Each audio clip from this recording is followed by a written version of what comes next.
This is how to tie a Kiwi coil the OSAT way. So we're starting off with the rope divided, and it is marked with an overhand knot. We're not going to cover that, but it's already done. So start off by tying in with one end of the rope like you normally do. I measure the rope from about middle of my chest to the end of my arm. Try to do it the same every time, just makes it a little more consistent. This is all the same as the regular tie-in, so I'm going to breeze through it. Figure 8 follow through. Cinch that up and then tie a backup knot. And having this knot closer to the figure 8 makes the Kiwi coil finish a little easier to do. If your backup knot is way out here, it kind of gets all wrapped up in your Kiwi coils and it just makes it a little bit harder. So if you can, get your backup knot really close to your figure 8. All right, so to start, you want to stand up straight. If you are wearing a jacket with a hood, you want to put your hood up. That way the Kiwi coils don't snag your hood. It makes it a lot more annoying, so put your hood up. So I like to start by putting it straight up behind my neck. Stand up straight so that you don't make your coils super small. So I stand up straight, and I'm right-handed. This is my right hand. So I will do all the coiling with my right hand, and my left hand is just holding the coils. So I'll find my belly button, put my thumb right in my belly button, and I hold that hand pretty much at the same point the entire time I'm doing the coils. So I'll use my right hand to go under this hand, just grabbing this strand, and then up over my neck. So left hand just stays put. So all the coils are the same length, and you just keep coiling.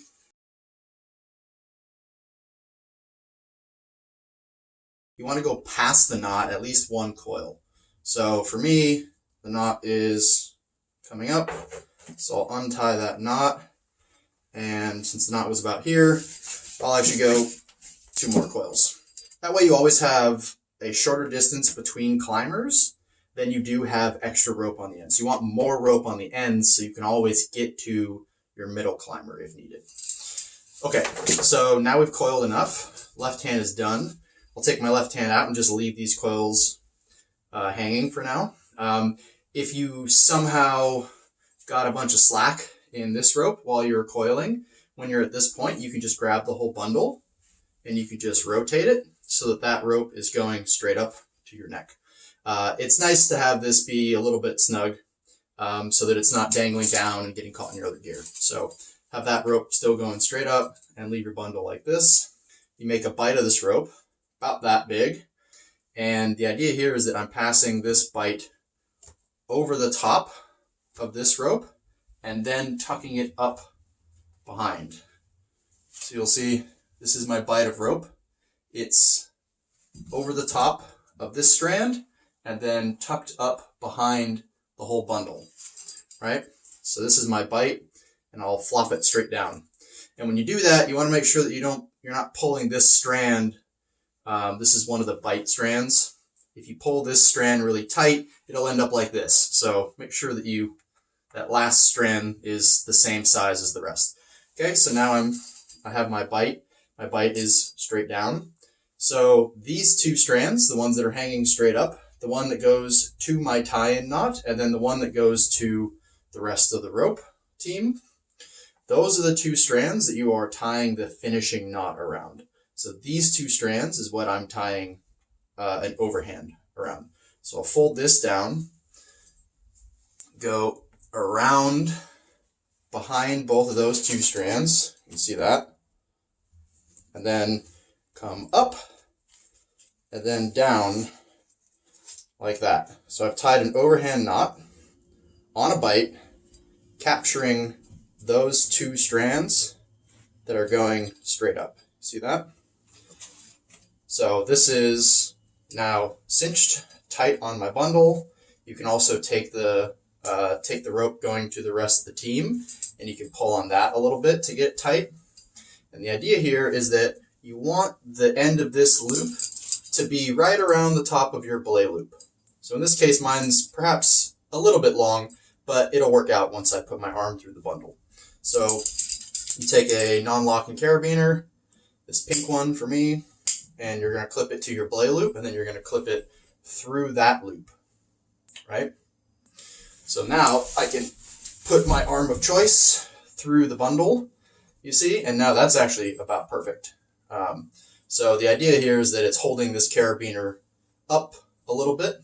That way it's, you know that this loop isn't so long that you risk like getting your arm caught through it. So you want it to be no bigger than about this. So just barely able to get my fist in it if I really try, no bigger than that. The way you finish this is how you're familiar with the tie-off tests, is you're going to tie an alpine butterfly on here, right? In this case, you want to make sure you leave a little bit of slack.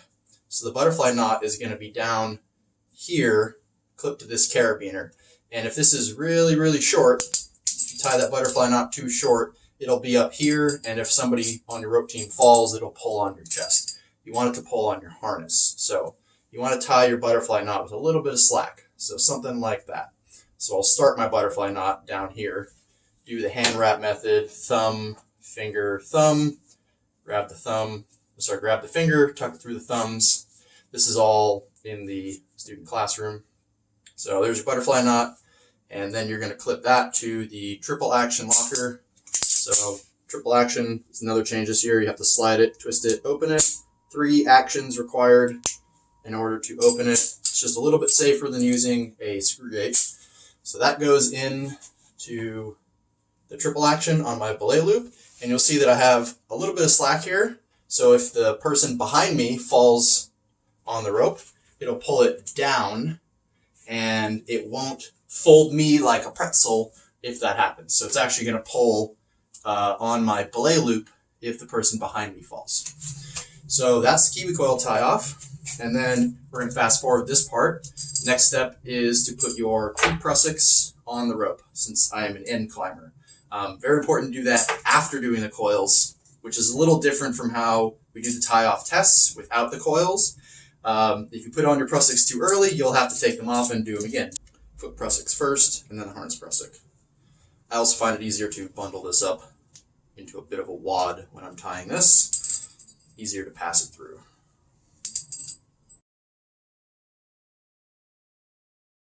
Now my harness prussik goes above that.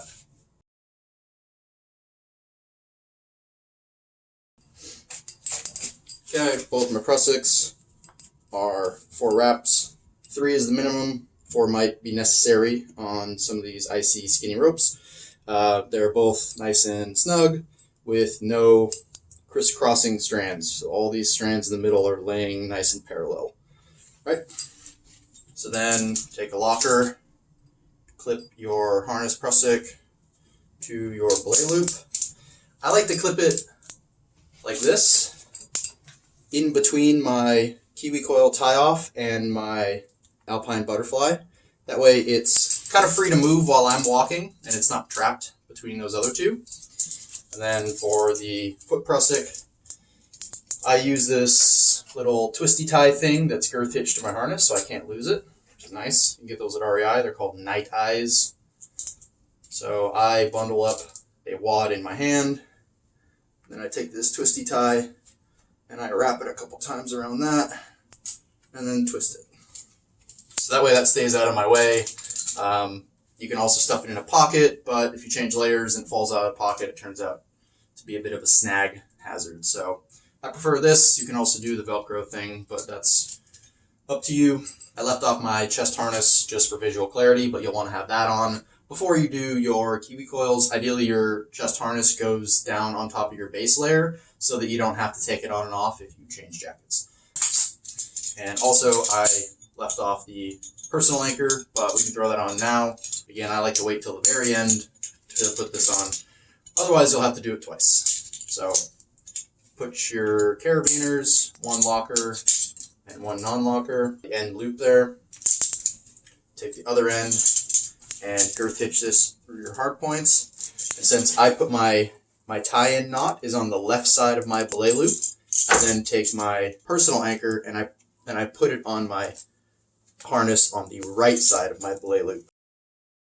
Figure eight's on one side and my personal anchor is on the other side, so then the belay loop is in between. right? And what I do is I just take the locker, I grab one of the middle loops of my personal anchor, clip that, and then I'll clip that to the front of my gear loop right there.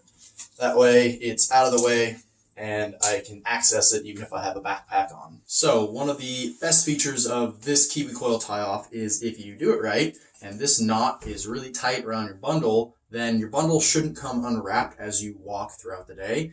And if you need to do layer changes, you can even take your whole bundle off and let it dangle by your belay loop, essentially. And you can change jackets, and then you can grab the whole bundle, throw it back on, and it didn't untie, didn't change lengths, it's ready to rock. So you tie this once, and it should be set for the rest of the day. You shouldn't have to fiddle with it, both time saving and an annoyance saving, which really adds up in the mountains.